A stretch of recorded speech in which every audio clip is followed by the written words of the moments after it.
ആഹാ, എന്നിട്ട് കുപ്പിയൊന്നും കൊണ്ടുപോകില്ലേ? എന്തായാലും പ്രവാസികളെ കാണുമ്പോൾ സാധാരണ ആളുകൾ ചോദിക്കുന്ന ഒരു സ്ഥിരം ചോദ്യമുണ്ട്. അത് നീ ചോദിച്ചില്ലല്ലോ. അതെന്താ? എന്നാ തിരിച്ചു പോന്നേന്ന്. എന്നാ തിരിച്ച് ചോദിച്ചിരിക്കുന്നു? എന്നാ പോണേ? എന്നാ ഞാൻ മറുപടി പറഞ്ഞിരിക്കുന്നു, ഇനി തിരിച്ചു പോകുന്നില്ല. ആഹാ, അത് നന്നായി. എത്ര വർഷമായടാ നീ അവിടെ കിടന്ന് കഷ്ടപ്പെടുന്നത്. മക്കളെല്ലാം കരകയറി, നല്ല വീടും വെച്ചു. ഇനിയുള്ള കാലം നീ ഒന്ന് വിശ്രമിക്കേ. അത് തന്നെ എൻ്റെ ആഗ്രഹം. പക്ഷേ തിരിച്ചു പോകുന്നില്ല എന്ന് പറഞ്ഞപ്പോൾ വീട്ടിൽ ചിലർക്കൊക്കെ ഒരു മുറുമുറുപ്പ്. അത് സ്വാഭാവികമല്ലേ. വന്നുകൊണ്ടിരുന്ന വരുമാനം നിലയ്ക്കുമ്പോൾ ഇച്ചിരി മുറുമുറുപ്പും അട്ടകാസമൊക്കെ കാണും. നമ്മൾ കണ്ടില്ല നോക്കിയാ. കൊടുക്കുന്നവൻ എന്നും കൊടുത്തുകൊണ്ടിരിക്കണം, വാങ്ങുന്നവൻ എന്നും വാങ്ങിച്ചുകൊണ്ടിരിക്കണം. അതാണ് കുടുംബം. ഞാൻ ഇങ്ങനെയൊന്നും അല്ലടോ കരുതിയത്. അവിടെ നിന്ന് വരുമ്പോൾ ഞാൻ വിചാരിച്ചത് എൻ്റെ 2 മക്കളും ഇരു കൈ നീട്ടി എന്നെ സ്വീകരിക്കുമെന്നാണ്. അത് തെറ്റിപ്പോയി. യശോര, മക്കളെ കണ്ടും മാമ്പൂ കണ്ടും മയങ്ങരുന്ന പ്രമാണം. ദേ എന്നെ നോക്ക്.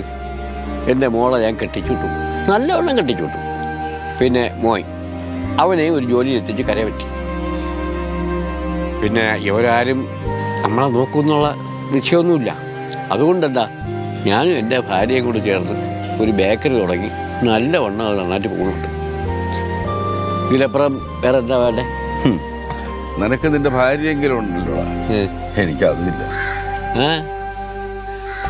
യശോര, പണ്ടത്തെ കാലമൊന്നുമല്ല ഇപ്പോൾ. കൊടുക്കൽ വാങ്ങലുകളുടെ ആശ്രയത്തിലാണ് കുടുംബങ്ങളും ബന്ധങ്ങളും ഒക്കെ നിലനിന്ന് പോകുന്നത്.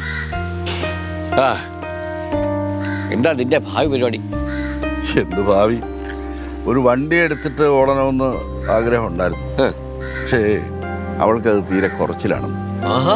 പിന്നെ എന്തെങ്കിലും ഒരു ബിസിനസ് ചെയ്ത് ജീവിക്കാമെന്ന് വിചാരിച്ചാൽ അറിയാൻ വയ്യാത്ത മേഖലയിൽ പോയി കച്ചവടമോ ബിസിനസ്സോ ഒക്കെ നടത്തി ഉള്ള സമ്പാദ്യം കളയണോ എന്നാണ് ഇപ്പോൾ ഞാൻ ആലോചിക്കുന്നത്. എന്നാൽ പിന്നെ നീ നിർത്തി പോരണ്ടായിരുന്നു. അതാ ഇപ്പം ഞാനും വിചാരിക്കുന്നത്. എനിക്ക് എത്ര കാലം വേണമെങ്കിലും അവിടെ നിൽക്കാമായിരുന്നു. അത്ര ഒരു നല്ല മനുഷ്യനാണ് ആ ആർമി. ഇപ്പം തന്നെ എൻ്റെ മോൻ നന്ദുവിന് അദ്ദേഹത്തിൻ്റെ മകൻ്റെ കമ്പനിയിലാണ് ജോലി ശരിയാക്കിയിരിക്കുന്നത്. എപ്പോൾ വേണമെങ്കിലും തിരിച്ചു ചെന്നോളാം അദ്ദേഹം എന്നോട് പറഞ്ഞിരിക്കുക. പിന്നെ വീട്ടുകാരുടെ സ്വീകരണം ഇങ്ങനെ ആവുമെന്ന് ഞാൻ ഒരിക്കലും വിചാരിച്ചില്ല. താൻ വിഷമിക്കാടോ, എല്ലാം ശരിയാവും. വണ്ടിയിലോട്ട് കയറും.